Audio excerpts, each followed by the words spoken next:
à tous. Alors la dernière fois qu'on s'est vu, je vous ai dit que j'allais vous parler d'un album que j'ai adoré qui s'appelle Le Géant Chagrin. Donc me revoilà aujourd'hui pour vous en faire le détail.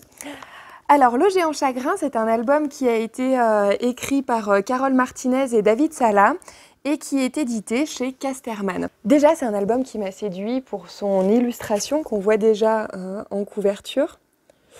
Alors, je marque mes pages pour vous montrer des influences artistiques qui sont très nettes et qui sont de toute beauté. Voici une planche qui vous fait bien sûr penser à Klimt. Un portrait comme celui-ci où j'ai tout de suite pensé à Kees van Dongen. Des influences donc, qui sont très nettes et qui sont très variées. J'ai pas des rappels des artistes pour tout, hein. Mais voilà ce qu'on y trouve.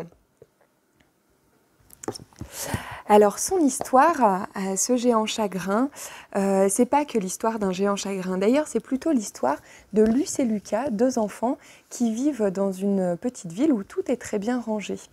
C'est pas du tout moralisateur, mais bien sûr, comme on s'identifie au personnage, à la lecture de ce livre, on regrette parfois un petit peu nous-mêmes de ne pas nous mettre un petit coup de pied dans la fourmilière. Donc Luce et Lucas vivent dans leur petite vie bien rangée et tombent vraiment à la rencontre du géant qui lui-même est en train de vivre un gros chagrin et tout vole en éclats et on réinvente nos vies. C'est une histoire d'amour, c'est une histoire de petite vie de famille, c'est une histoire de société, c'est une histoire de chagrin puisque coup à coup c'est le géant chagrin, c'est le chagrin géant. C'est une très belle histoire, mais qui se lit avec beaucoup de simplicité. Il y a une vraie mélodie dans la sonorité des mots, il y a un petit peu de rythme, il y a de l'allitération, il y a de la consonance, il y a de la figure de style classique. C'est une lecture un petit peu ludique par sa musique.